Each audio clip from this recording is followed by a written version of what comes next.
Olá, bem-vindo ao 2050 Briefing. O planeta está em ruptura. Os últimos 7 anos foram os mais quentes de que há registro.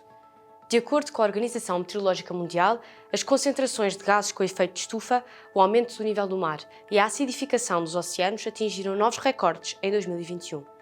Temos cada vez menos recursos para sustentar cada vez mais habitantes. Em 2050 seremos aproximadamente 10 mil milhões de pessoas na Terra. Mas em que terra? Com que animais? Que plantas? Com que quantidade de água potável? Que temperatura estará? Ao mesmo tempo, metade desta galopante população tem hoje menos de 30 anos. Só na faixa dos 15 aos 24 somos 1,2 mil milhões de pessoas. A humanidade nunca foi tão jovem. E quem toma decisões tem de tomá-las, mais do que nunca, tendo em conta essa juventude. Segundo o Fórum Económico Mundial, mais de 90% dos jovens concorda que somos nós, espécie humana, os responsáveis pelas alterações climáticas.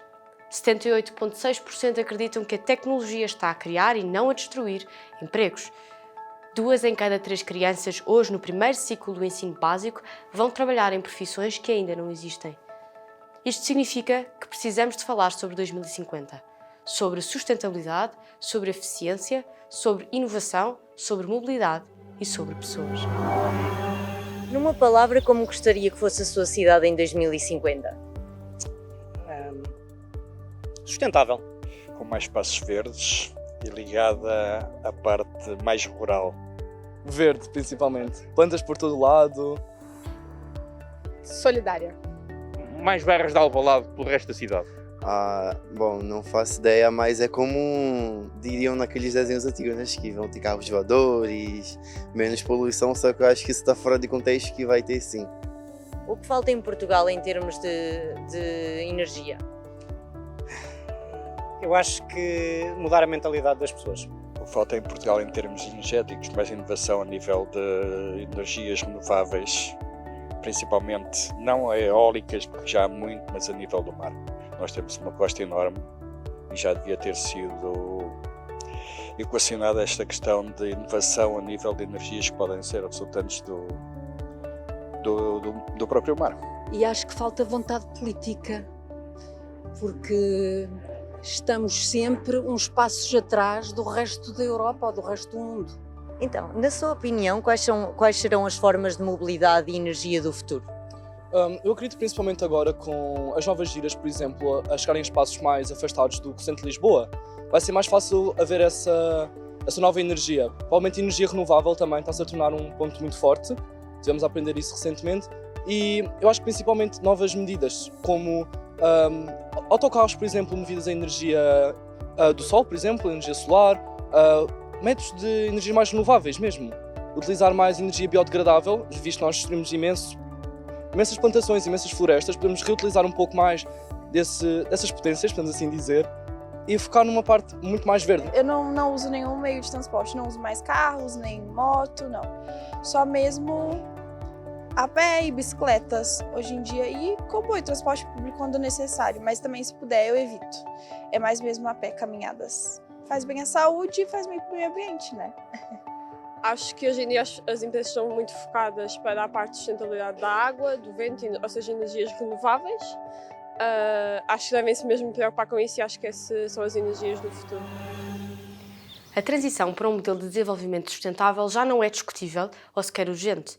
É um facto e está em marcha, impulsionada por empresas, governos e grandes organizações internacionais. No final de 2019 foi apresentado o Pacto Ecológico Europeu, um roadmap para posicionar a União Europeia na liderança do combate às alterações climáticas. Um plano que 2 anos de pandemia e uma guerra tornaram ainda mais urgente. O Pacto estabelece como objetivo uma redução das emissões líquidas de gases com efeito de estufa de pelo menos 55% até 2030, em comparação com os níveis de 1990. A nível global, as Nações Unidas apresentaram, em 2020, a iniciativa Race to Zero, cuja meta é eliminar até 2050 as emissões de gases causadores de efeito de estufa. Mais recentemente, a Comissão do Meio Ambiente do Parlamento Europeu decidiu antecipar metas e proibir a venda de novos carros movidos a combustíveis fósseis já a partir de 2035. Estamos preparados para superar os desafios que nos são exigidos pelo Tratado de Paris e pelos Objetivos de Desenvolvimento Sustentável das Nações Unidas? Em que ponto estão as empresas portuguesas nas transições energética, verde e digital? a 2050 Briefing foi conversar one-on-one com João Vengoróvios Menezes, secretário-geral do BCSD Portugal, Conselho Empresarial para o Desenvolvimento Sustentável. As empresas portuguesas são uma realidade muito diversa. As grandes empresas têm mais consciência do que as pequenas empresas, porque também estão sujeitas a maior escrutínio por parte de investidor, de regulador, de cliente, inclusive. Portanto, por um lado. Por outro lado, há setores que estão mais avançados do que outros, independentemente da dimensão das empresas, porque são setores de exportadores, por exemplo. Por exemplo, o setor têxtil em Portugal exporta para marcas do norte da Europa que querem dizer aos seus consumidores finais, por exemplo, marcas suecas, que são sustentáveis e, portanto, precisam que os seus fornecedores sejam sustentáveis, tenham boas práticas. E, portanto, estes setores têm a pressão das exigências dos seus clientes, por exemplo, do norte da Europa, como eu dizia no exemplo. Portanto, certas empresas, sobretudo de maior dimensão, certos setores, portanto, há aqui certa assimetria. Agora, eu diria que faltam mecanismos de capacitação do tecido empresarial português. O tecido empresarial português passou por muitos desafios nas últimas décadas. Primeiro foi da produtividade nos anos 70, porque a mão de obra barata passou para a Ásia, portanto tivemos que incorporar alguma tecnologia e se tornar mais produtiva o chão de fábrica. Depois foi o desafio da internacionalização e de conseguir conquistar mercados sofisticados e de criar marcas e não sermos só fornecedores de subprodutos ou de matérias-primas. Depois tivemos o desafio também, isto tudo a acrescentar uns aos outros, a produtividade, depois os mercados internacionais, as marcas, o desafio da transformação digital. Agora temos o desafio da qualidade, pelo meio da nossa oferta em mercados mais sofisticados, ser fiável. Tem passado por muitos desafios os empresários, agora tem o desafio da sustentabilidade. E eu penso que aqui faltaria o Governo criar balcões de apoio ao investidor sustentável, porque os empresários já o têm ao nível, com os apoios do IAPMEI, do AESEP, etc., para os investimentos mais convencionais, estão muito perdidas, sobretudo as pequenas e médias empresas, no que toca às oportunidades de financiamento, às formas de incorporar estes temas na sua gestão de cotidiano e poder usar a sustentabilidade a seu favor e da sua competitividade. Portanto, as empresas vão ser obrigadas por duas vias a fazer a transição para a sustentabilidade muito rapidamente e a criar valor, não só económico, mas ambiental e social também, desde logo. Nós vamos ter, as empresas do século XXI não vão querer ser as melhores do mundo, vão querer ser as melhores para o mundo. A lógica de negócio ao século XX, de competitividade, assente na concorrência e de ser a melhor do mundo, vai dar origem a uma lógica de co-petition no século XXI, das empresas cooperarem entre si em soluções criadoras de valor, que é um valor partilhável, que é um valor de longo prazo, que é um valor intangível, porque não é um valor que seja apropriável pelo acionista, nem no imediato, não se traduz não é monetizável no imediato, mas é um valor essencial para nós continuarmos a ter condições para as empresas operarem no futuro. E, portanto, o conceito de empresa, as empresas foi uma criação do início do século XX. O século XX foi a adolescência das empresas. Agora vou entrar no século XXI e vão, como young adults, como jovens adultos, vão começar a sentir-se mais responsáveis pelo espaço à volta, por outro tipo de stakeholders que não só cliente e investidor. E por outro tipo de performance que não tenha só a ver com geração de lucro, como digo, mas também em gerar valor partilhável. E a verdade é que hoje uma empresa portuguesa, para ser competitiva, precisa de cumulativamente ter tudo isto. Precisa de ser produtiva, precisa ter qualidade, precisa de ser capaz de ir a jogo nos mercados internacionais e precisa de ter feito ou estar a fazer transformação digital e agora vai precisar deste head-on, passa a expressão, desta peça, uma nova peça do puzzle da competitividade, que é a sustentabilidade. E não vai poder prescindir de nenhuma destas peças, inclusive é a peça da sustentabilidade, que começou por ser um nice to have, assim, umas coisas que se faziam de responsabilidade social, e já não estamos nada aí. Hoje é core business, hoje é estratégia, hoje é um must have.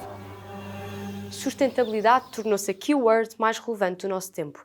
Das green bonds às embalagens, das baterias de lítio aos carros elétricos, dos fundos de investimento que privilegiam as empresas da economia verde à reconversão de indústrias poluentes. A dinâmica das empresas é indispensável para o sucesso na era das transições. As práticas ESG, ambiental, social e de governança, estão cada vez mais a ganhar terreno e envolvem um compromisso entre todos os stakeholders. No artigo publicado em junho do ano passado, a McKinsey refere que o investimento em ESG chega hoje aos 20 bilhões de dólares, mais 68% do que em 2014, 10 vezes mais do que em 2004. A sustentabilidade leva as empresas a criarem novos empregos, a desenvolverem novas políticas de interação com as comunidades, mais responsabilidade social e transparência, novas oportunidades baseadas na inteligência artificial, internet das coisas e indústria 4.0. Mas representa um desafio sem paralelo para o setor energético. Que energia para uma Europa em guerra? Que expectativa face a um futuro incerto? É o tema da primeira Talk 2050 Briefing. Bem, Bem-vindos à primeira Talk 2050 Briefing. Hoje vamos falar de energia e do futuro. O conflito no leste europeu colocou sob os holofotes a dependência energética de países como Portugal. A questão não é nova, mas vive-se agora com mais acuidade, assegurando a necessidade de passar da discussão à ação. E é precisamente para nos ajudar a pensar este futuro que temos connosco Margarida Couto, presidente do GRACE, Carolina Afonso, professora auxiliar convidada do ISEG, e José Martins, CEO da Saint-Gobain Portugal. A todos, obrigada por terem aceitado o nosso convite. Obrigado. Margarida, começo por si, enquanto porta-voz do GRACE, que representam um vasto leque de empresas e de setores de atividade bem distintos. Como é que olha para o impacto do conflito nesta questão da dependência energética de Portugal e, concretamente, do tecido empresarial? Em primeiro lugar, muito obrigada pelo convite ao GRACE. Enfim, para quem não sabe, o GRACE é uma organização que representa mais de 200 empresas que estão comprometidas com os temas da sustentabilidade e, como tal, com os temas relacionados com a energia e com a descarbonização da economia. E respondendo diretamente à sua pergunta, paradoxalmente, admito que o efeito da guerra, naturalmente, é péssimo, acho que já é trágico, mais do que péssimo, acho que já ninguém admitia sequer a hipótese de poder haver uma guerra na Europa, mas do ponto de vista do tema que colocou, eu acho que é a segunda vez que algo que surge como muito negativo acaba por acelerar a centralidade do tema na agenda de sustentabilidade das empresas. E eu digo a segunda vez porque quando há uns anos, há dois, deflagrou a pandemia, também, enfim, todos nós achámos, ou pelo menos eu na altura achei, que a pandemia ia ter como mais uma das más consequências que todos os temas da sustentabilidade iam perder tração nas empresas, porque as empresas iam estar mais focadas na sua sobrevivência, portanto esses temas iam perder tração, e o que aconteceu foi justamente o contrário, ou seja, a pandemia acabou por trazer muitos temas da sustentabilidade para a centralidade da vida das empresas. E esta guerra, o que eu sinto é que está efetivamente a fazer o mesmo, ou seja, os países por um lado e as empresas por outro, deram-se conta de quão a dependência da energia é um tema, deram-se conta de que a soberania energética ou a perda de soberania energética pode ser uma das piores perdas de soberania, portanto têm que readquirir essa soberania ou essa independência, que não o podem fazer à custa de voltar a abrir centrais de carbono ou de reativar centrais que já foram fechadas, portanto vão ter que o fazer sempre com o foco na meta da neutralidade carbónica em 2050 e, portanto, enfim, resumindo, considero que o efeito da guerra nesse tema acabou por ser de uma maior consciencialização, nomeadamente do mundo empresarial, para a importância e para a centralidade do tema e para a absoluta relevância de se dotarem de uma estratégia que lhes permita viver esse tema e ver nele, claro que neste momento é provavelmente visto como uma ameaça, mas ver que tipo de oportunidade é que pode estar por trás deste tipo de ameaça. Carolina, enquanto alguém que estuda as questões da sustentabilidade já há alguns anos, nomeadamente como coordenadora da pós-graduação do ISEG em Gestão de Sustentabilidade, concorda com esta visão de que o conflito trouxe a sustentabilidade para uma nova centralidade? Sim, concordo. De facto, é verdade, a sustentabilidade está na ordem do dia novamente, em vários momentos em que realmente ou a economia ou a sociedade estão numa situação de limite, tem sido interessante perceber que a sustentabilidade vem ao de cima, quase como uma boia de salvação. E o tema da energia é um tema curioso, porque trata-se de um tema que tem muito aquela percepção na ótica do consumidor como uma commodity, ou seja, algo que nos é dado como adquirido. Portanto, o consumidor em casa, portanto, não questiona o facto de ter ou não ter energia. Carrega no botão e a energia acontece. Na verdade, neste momento, o que é que está a acontecer? As nossas fundações estão a ser abaladas, precisamente porque já não equacionaríamos uma guerra na Europa, já não equacionaríamos chegar a uma situação limite. Se olharmos para a pirâmide de Maslow, na verdade, as civilizações ocidentais já não estão nesta camada de baixo da sobrevivência, estão em patamares mais acima. Mas uma guerra puxa-nos para temas de sobrevivência. e a energia está neste momento a colocar em causa todo um ecossistema que gravitava de uma forma fluida, de uma forma estável, e neste momento isto está a ser tema. Portanto, na verdade, é uma oportunidade, a sustentabilidade é uma boia de salvação, pode ser encarada dessa forma, mas a sustentabilidade é muito mais do que isso, não é? Portanto, normalmente o tema, quando começou a surgir, estava muito na ótica ambientalista, não é? Mas neste momento é um tema económico e neste momento é um tema social. Portanto, e realmente este triple bottom line faz todo o sentido e é muito pertinente e é parte, acredito eu, e é o que os estudos também evidenciam, que é parte da solução para aquilo que estamos a vivenciar neste momento e é uma oportunidade para a Europa também de repensar a sua política energética.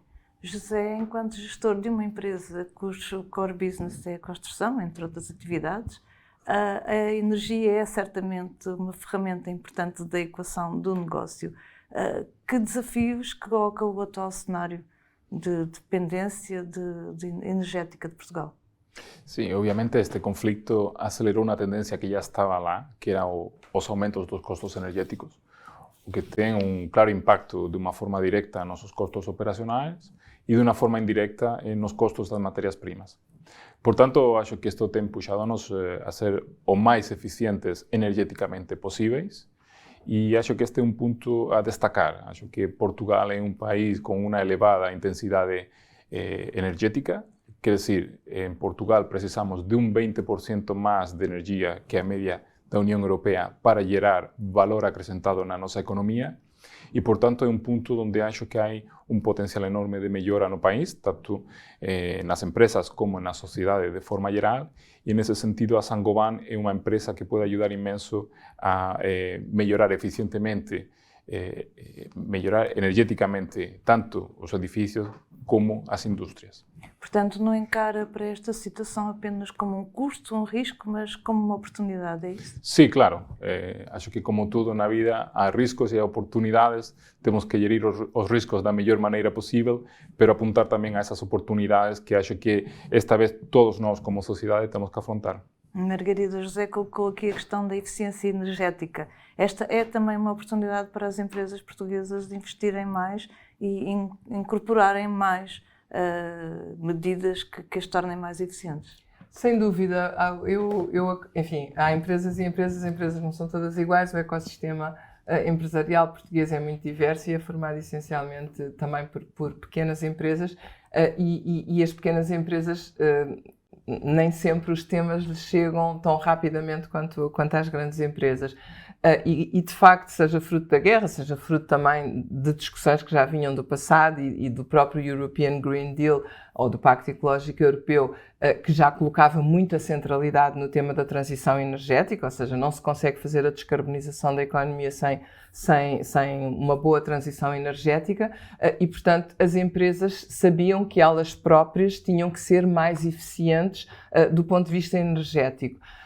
Com a situação atual, isso tornou-se uma evidência e quase que uma emergência. E, portanto, mesmo empresas que, porventura, não estavam tão sensíveis ao tema e que, se calhar, empresas que não mediam a sua pegada carbónica, que não tinham uma trajetória clara de como é que iam reduzir as suas emissões e, portanto, como é que se iam tornar mais eficientes, seja do ponto de vista energético, seja de outras emissões carbónicas, mas são sobretudo energéticas, seja ao nível da eficiência dos edifícios, seja ao nível da eficiência das frotas, enfim, todos estes temas que eram temas que se calhar eram geridos numa base do dia-a-dia, agora há condições para serem pensados de forma mais estratégica, seja antecipando investimentos, que não se pensava fazer agora, porque o tema da eficiência energética não era visto como uma emergência e agora é visto como uma emergência, portanto poderá eventualmente até antecipar alguns investimentos que as empresas só fariam no futuro e que agora, como têm uma visão mais de longo prazo, mas muito pressionada por uma situação de emergência, poderão antecipar e com isso reduzir a sua pegada carbónica até mais cedo do que eventualmente estariam a pensar fazer antes disto se tornar um tema que entrou, nem que seja pela televisão, no nosso dia-a-dia, nas conversas quase que de café e, portanto, obviamente que também nas conversas que ocorrem nos conselhos de administração das empresas. E a propósito de investimentos, e dada a diferente dimensão das empresas portuguesas, estejam ou não representadas no Grace, mas a verdade é que temos um tecido empresarial muito diverso, há necessidade de mais apoios para que as empresas possam acelerar nessa transição energética? Enfim, os apoios são sempre bem-vindos, mas antes dos apoios eu acho que é preciso consciencialização do tema. E muitas vezes os temas não avançam não tanto por falta de apoios, mas porque as empresas não adquiriram ainda consciência da importância do tema. Só depois das empresas adquirirem essa consciência é que os apoios efetivamente podem ser uma ferramenta para acelerar a jornada. Neste momento, eu considero que o pacote europeu que está desenhado para apoiar a transição da economia no sentido da transição para uma economia descarbonizada é bastante razoável e, sobretudo, bastante mais poderoso do que alguma vez foi. Ou seja, todo o pacote europeu, nomeadamente do ponto de vista regulatório, está desenhado para não apenas forçar as empresas a focar neste tema, como levar os investidores ou levar o sistema financeiro a investir, sobretudo, em empresas que querem fazer este caminho. E, portanto, claro que quanto mais incentivos houver, melhor, sobretudo para pequenas empresas que não têm muitas vezes os recursos para fazer isto sem algum auxílio, mas não acredito que seja por falta de apoios que o caminho deixe de ser feito. José Margarida falou em consciência das empresas, mas esta é uma questão de que a Saint-Gobain está muito consciente. Sim, acho que efectivamente é uma questão de ter visão a longo prazo e começa com o nosso propósito como empresa, que é Making the World a Better Home. Ou seja, não só é uma questão de crescer como empresa, mas também de ter um impacto positivo e um contributo positivo ao planeta e à sociedade em geral, à nossa comunidade, aos colaboradores, aos clientes. Acho que esse compromisso tem que ser o início. A partir daí, isso tem que ser, de alguma forma, implementado na nossa estratégia no dia a dia e assegurarmos que as nossas ações efetivamente estão alinhadas com esse propósito de fazer um mundo melhor. E sim, acho que nas grandes empresas, se calhar, essa visão de longo prazo está lá e esse alinhamento das ações do dia a dia está mais presente. E na prática, o que é que o grupo faz? Porque para introduzir a transição energética e novas energias nos seus projetos, nos edifícios que constrói, como é que leva esse propósito à prática? Sim, a Saint-Gobain tem adquirido o compromisso de neutralidade carbónica no ano 2050. Para isso, basicamente, nós temos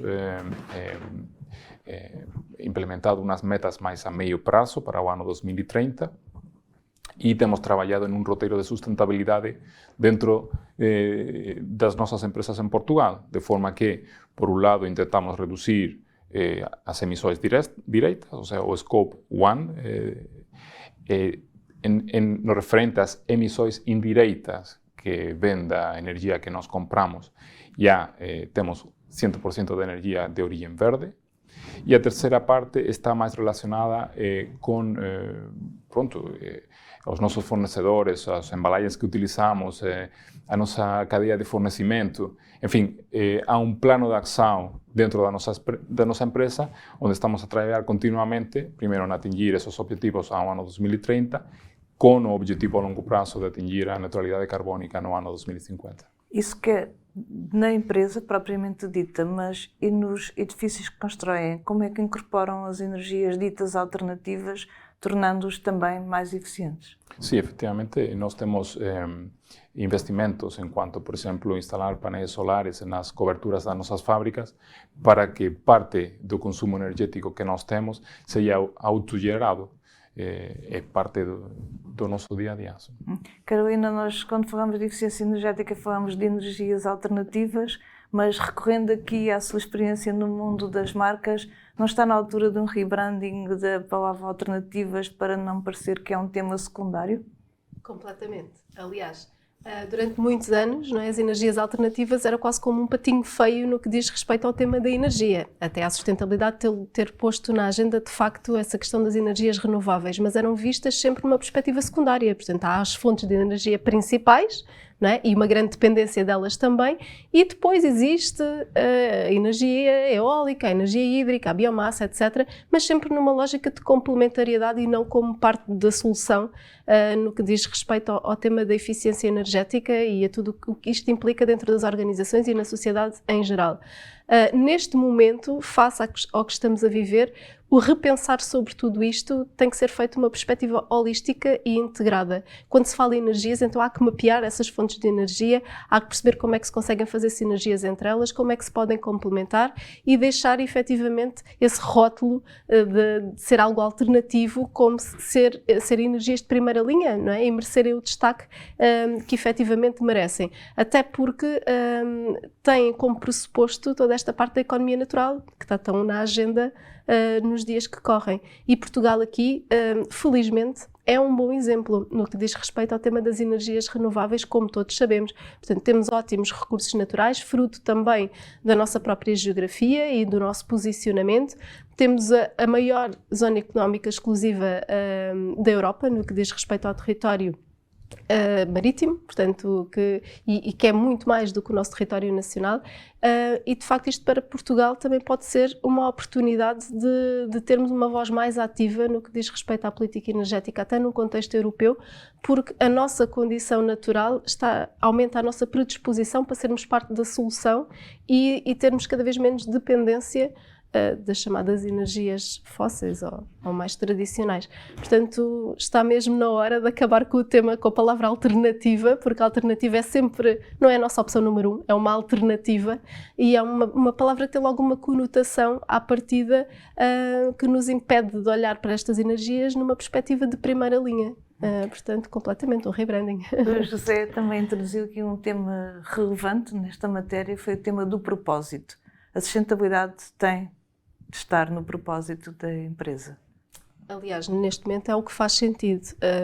O propósito, neste momento, também fruto da pandemia, muitas empresas voltaram a olhar para o seu posicionamento e perceber que o posicionamento não pode ser numa mera lógica de exploração de recursos e numa mera lógica corporativa do lucro, da procura de lucro, mas sim da conciliação destes vários aspectos e equacionarem o que é que de facto estão a fazer pelo planeta. Isto tem vários impactos dentro da organização. Se virmos a chamada geração Z, não é? Portanto, que estão a entrar no mercado de trabalho, isto é um tema, eles próprios escrutinam as empresas para onde querem ir trabalhar e muitos deles questionam numa entrevista de emprego qual é o propósito desta empresa, precisamente porque a sustentabilidade para eles está no ADN. Portanto, se olharmos eu não digo longo prazo, porque é muito ingrato para a sustentabilidade achar que isto só tem impacto daqui em 2050 e isto afasta-nos do tema porque não estamos a ver na prática dos dias o caminho que está a ser percorrido. Acho que há vários quick wins em relação a este tema que estão na ordem do dia e este é um exemplo que eu estou a dar, ou seja, neste momento já nos entra para dentro das organizações muito bottom-up, né? Serem as pessoas a questionar, as gerações mais novas a exigir e as marcas a terem que se alinhar com este propósito maior sob pena de não prosperarem. Portanto, o momento é de viragem, a pandemia felizmente trouxe este tema para a ordem do dia. E eu acredito piamente nisto, acho que aqui há o walk do walk, há o talk do talk e o walk do walk. E acho que as empresas neste momento já deixaram o talk de talk e já perceberam que têm que fazer mesmo o walk do walk, ou seja, têm mesmo que caminhar no sentido de se tornarem melhores, sendo que a sustentabilidade é sempre uma obra inacabada, é um bocadinho tipo a Sagrada Família em Barcelona, ou seja, é uma obra em construção e acho que é ok ser em construção e admitirmos isso e o propósito tem a ver com esse desígnio de sabermos que não vamos ser perfeitos, mas que estamos a construir algo maior. Portanto, estou piamente de acordo com esta questão do propósito e está neste momento nas agendas das empresas, algumas mais alinhadas, outras menos, mas começam todas a questionar se isso é positivo. Margarida, como é que olha para esta conjugação entre o propósito e o negócio? Há pouco disse que as empresas precisam estar mais conscientes da necessidade de investir, porque a sustentabilidade começa por ser um investimento e só depois há retorno. Como é que se conjugam estas duas faces, provavelmente da mesma moeda? É que é isso, é que tem que ser da mesma moeda. e eu acho que isso começa a ficar mais óbvio. Eu acho que são cada vez mais as empresas que compreendem que o tema da sustentabilidade, claro que também é um tema de melhorar o mundo, também é um tema de ter um propósito não só para a empresa como para os colaboradores, porque senão arriscamos perder talento, vão para outro lugar, mas eu acho que são cada vez mais as empresas que percebem que é sobretudo um tema de competitividade. Ou seja, se uma empresa não se posicionar como sustentável e sustentável holisticamente, ou seja, muitas vezes reconduz o sustentável ao ambiental. Não é ser sustentável, aliás, hoje, enfim, também está muito em voga, além do tema do propósito, fala-se muito do framework ESG, E de ambiente, S de social e G de governance. E eu acho que hoje as empresas começam a compreender, ou pelo menos aquelas que vão cá estar no futuro, começam a compreender que é um tema de competitividade. Ou seja, se não adotarem este framework, se não forem atrativas para os consumidores, porque os consumidores já votam com a sua carteira. A geração Z ainda não tem poder de compra, porque, como a Carolina disse, está a entrar no mercado de trabalho, mas os millennials já têm poder de compra, e em muitas empresas já têm poder de decisão e votam com a carteira. Estão disponíveis a pagar um bocadinho mais por um produto mais sustentável, por uma casa mais sustentável, por uma embalagem mais sustentável. Portanto, isso já acontece. Portanto, o consumidor vai para outra empresa se a minha não for sustentável. O colaborador vai para outra empresa se a minha não for sustentável. O banco vai financiar outra empresa se a minha não for sustentável.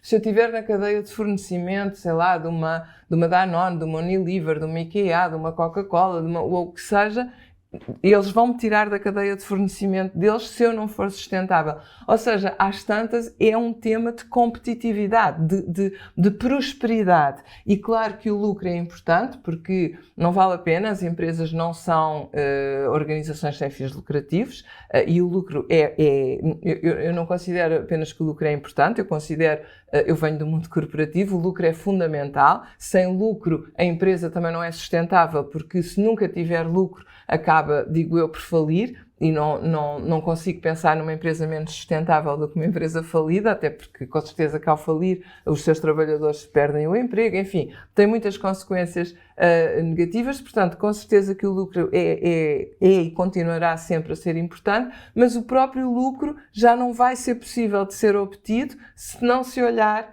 para todos estes temas, e portanto a sustentabilidade é também uma fonte de competitividade. José, concorda com esta visão, esta associação clara entre sustentabilidade e competitividade?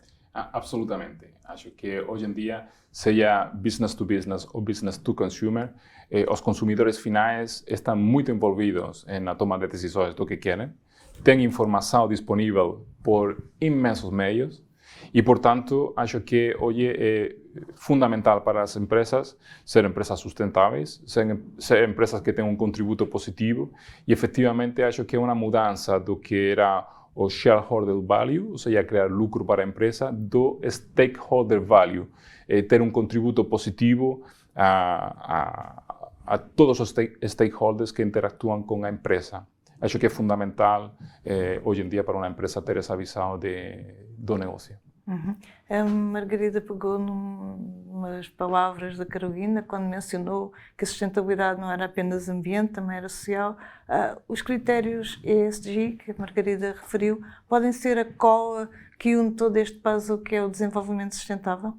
Sem dúvida, só assim é que será possível. A sustentabilidade não pode ser partida às postas, não é? Portanto, a sustentabilidade tem que ser encarada nessa lógica mais profunda. É mesmo repensar, não podemos ir pelas partes, não é possível. Ou seja, é quase como alguém que vai desenhar a planta de uma casa. Nós não podemos começar a construir uma casa sem estar definido quantos quartos é que vai ter, quais são os alicerces, como é que vai ser o telhado. E a sustentabilidade é este repensar, é esta construção que se quer sólida. Portanto, temos que olhar isto numa perspectiva integrada e holística. E a parte da governance é muito importante aqui, porque este tema muitas vezes é trazido para as organizações, aí está este bottom-up, pelos colaboradores, pelos consumidores que escrutinam tudo o que compram, e mais, os consumidores hoje em dia não é só escrutinarem o que compram, querem saber como é que é feito, com que matérias-primas é produzido, como é que o produto lhes chega, o packaging, como é que se utiliza de uma forma mais eficiente, como é que vai ser o descarte daquele produto. Portanto, é o consumidor a fazer esta procura, esta exigência dentro das organizações. E isto entra por dentro, não é? É um bocadinho, entra-nos pela porta, pelas janelas, portanto é como um barco que está a meter água, portanto este tema entra para dentro das organizações. E o tema, por exemplo, da governance, que o ESG tem, este G é do governance, é de extrema importância na perspectiva do alinhamento que tem que existir, porque a sustentabilidade é um tema multidisciplinar dentro da organização, não é propriedade de um departamento. Portanto, quando olhamos, não podemos dizer é ótimo haver o Departamento de Sustentabilidade, mas ele não vai funcionar se não for multidisciplinar, se não envolver a logística, se não envolver os recursos humanos, se não envolver o marketing, se não envolver a área comercial. Portanto, todas as áreas são convidadas a estar à mesa para debater o tema da sustentabilidade. Desculpem, da sustentabilidade, porque ele efetivamente tem esta promessa holística de resolver o problema como um todo. Portanto, eu acho que é não só a cola, como é um fundamento. Portanto, para que isto possa realmente se materializar numa estratégia com sucesso e com resultados para a organização, há que pensar de uma forma integrada, trazer esta governance para a mesa com todos os agentes envolvidos e também, porque isto é essencial, medir. E essa parte da medição, da definição dos KPIs, como é que se mede a sustentabilidade, porque senão perde-se o horizonte temporal. Eu acho que já falámos aqui deste tema. A sustentabilidade remete-nos quase como uma visão idílica de voltarmos aqui quase ao mundo do paraíso, em que tudo está em equilíbrio e parece um sonho inatingível. E as organizações muitas vezes têm aquela questão de que eu tenho que investir agora para colher em 2050. Ou seja, se não houver realmente um planeamento e um acompanhamento ao nível de métricas para trazer quick wins para este processo, a sustentabilidade pode desorientar-se de alguma forma e perder o seu propósito.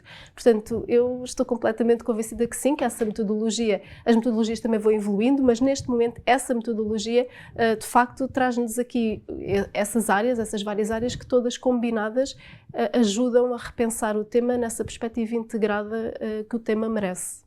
É assim, José, na Sagomba, o tema é pensado de forma integrada e respeitando estes 3 pilares? Absolutamente.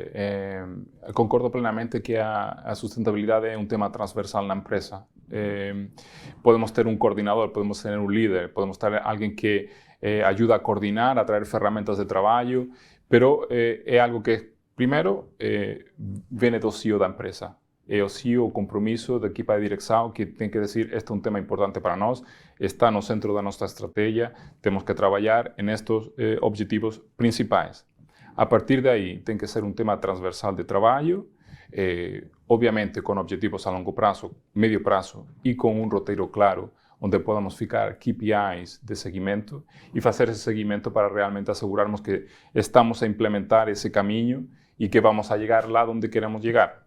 Portanto, sem dúvida, é um trabalho de toda a organização. Na perspectiva do Grace, em que medida é que este framework é essencial para que o tema da sustentabilidade deixe de ser acessório nas empresas? Olha, a posição do Grace é que o framework ESG é absolutamente incontornável para a prosperidade das empresas. E, portanto, neste momento é absolutamente central à agenda do Grace, este framework ESG.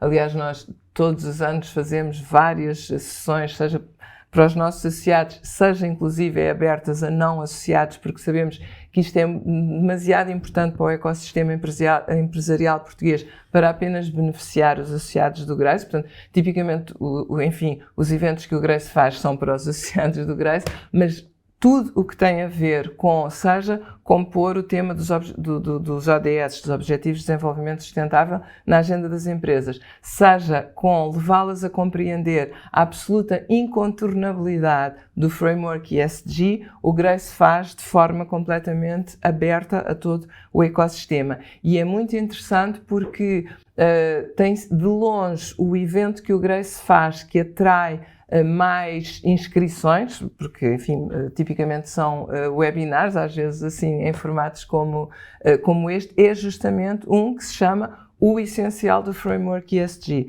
As empresas já perceberam que isto não é uma buzzword, as empresas já perceberam que isto não é um caminho, isto é o caminho, e já perceberam que têm que aprender o caminho e o que o Grace procura transmitir é que não há nada de errado em ainda não saber como se faz o caminho, desde que se queira aprender a fazer o caminho. O que há errado é querer ignorar o caminho só porque ele pode parecer ou difícil ou distante ou porque é uma moda. Não é uma moda, é absolutamente incontornável e as empresas que não o fizerem arriscam-se a não estar cá no futuro. Eu acho que não há nenhuma empresa que conscientemente decida: ok, eu só quero cá estar nos próximos 5, 10 anos, não faz mal não estar cá em 2050.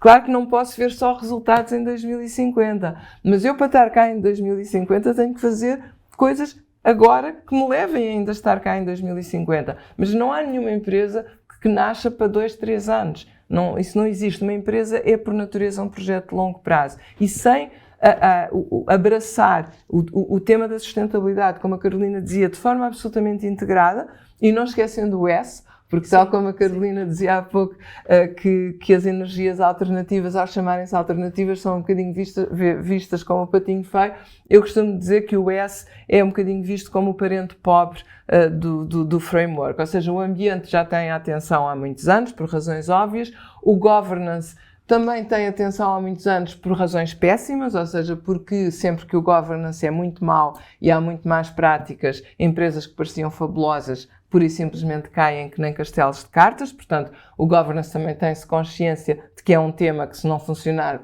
tudo o resto está assente sobre estacas de papel, digamos assim. Mas depois o S é um S assim um bocadinho pequenino.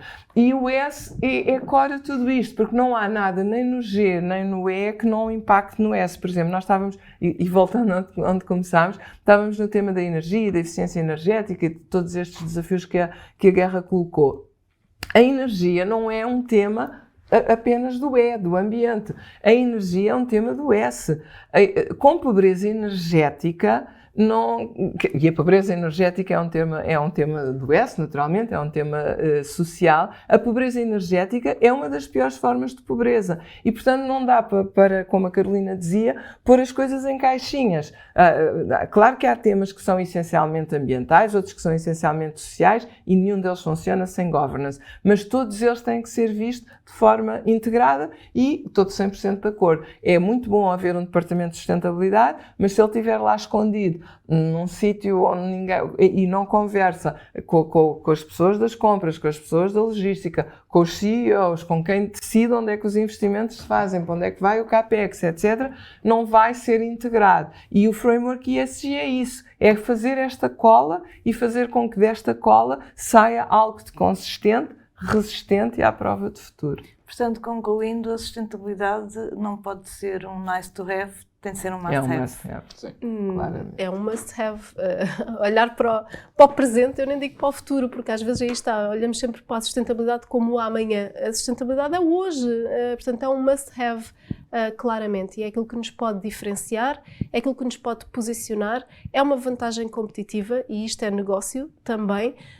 E aqui também só um parênteses para um tema interessante, porque nós estivemos aqui muito a falar de muitas empresas que estão a fazer a sua adaptação, é quase como se fossem imigrantes, ou seja, vieram de um país tradicional e vão para um novo país e estão a aculturar-se com estes novos temas da sustentabilidade, e é ok essa adaptação, mas felizmente também há muitas empresas que estão a nascer no hoje, nativamente sustentáveis, e isto é uma lufada de ar fresco e é uma fonte de inspiração. Uma empresa que já nasce nesta premissa, em que tudo aquilo que faz já é, os produtos já tem o ADN sustentável na sua gênese, tudo está alinhado de uma forma muito mais, eu acredito que o futuro é isto, são as empresas a pensar a sustentabilidade de uma forma nativa, e nós somos aqui os imigrantes que ainda vimos o mundo de outra forma, e que estamos aqui, conseguimos ver o antes e o depois. Eu quero acreditar que no amanhã a sustentabilidade está no ADN e é estruturalmente pensada,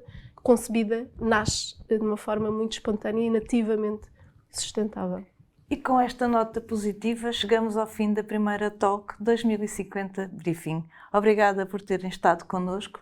Naturalmente que há muito por dizer sobre este tema, mas há uma coisa que temos todos a certeza, é que o desenvolvimento sustentável é o caminho, um caminho em sentido único e irreversível. Até breve. A primeira edição impressa da 2050 Briefing traz-nos 3 grandes temas: Lisboa, oceanos e energia. O primeiro chega pelo olhar do Presidente da Câmara Municipal, Carlos Moedas, que partilha connosco a sua visão para a cidade. Uma Lisboa para as pessoas, que marque pela positiva e lidera os grandes temas europeus. António Costa e Silva, Ministro da Economia e do Mar, fala-nos da ambição para a Conferência das Nações Unidas para os Oceanos, que Lisboa vai receber de 27 de junho a 1 de julho e que é central num tema da maior relevância para o futuro do país e do planeta. Finalmente, a energia. O regresso da guerra à Europa pôs em evidência as fragilidades que a União Europeia ainda apresenta no que toca à dependência de combustíveis fósseis. Empresas e especialistas analisam os desafios da transição energética e lançam ideias para um futuro positivo e sustentável. Para Sérgio Carvalho, diretor de marketing e clientes da Fidelidade, é urgente criar soluções que nos permitam acompanhar uma população que viverá mais anos, mas sujeita a uma maior vulnerabilidade e dependência. Ana Mesquita Veríssimo partilha o compromisso da Vodafone Portugal com o combate às alterações climáticas, enquanto Hugo Jorge, diretor de marketing da LG Portugal, sistematiza os objetivos da empresa que tem por lema inovação para um planeta melhor. Já o Intelligence LPM traz às páginas centrais a era das transições, destacando o papel das empresas e da comunicação nas transformações que se aproximam. Construção sustentável é o tema da crónica de José Marques, CEO do grupo Saint-Gobain em Portugal, e um tópico de que vamos ouvir falar cada vez mais. Para Pedro Amaral Jorge, CEO da APREN, a guerra pode ensinar-nos alguma coisa sobre dependência energética. E para Manuela Botelho, secretária-geral da APAN, está na altura de decidirmos se queremos utilizar o enorme poder que temos enquanto marketeers para alterar a situação. Boa leitura e muitas ideias para inovar.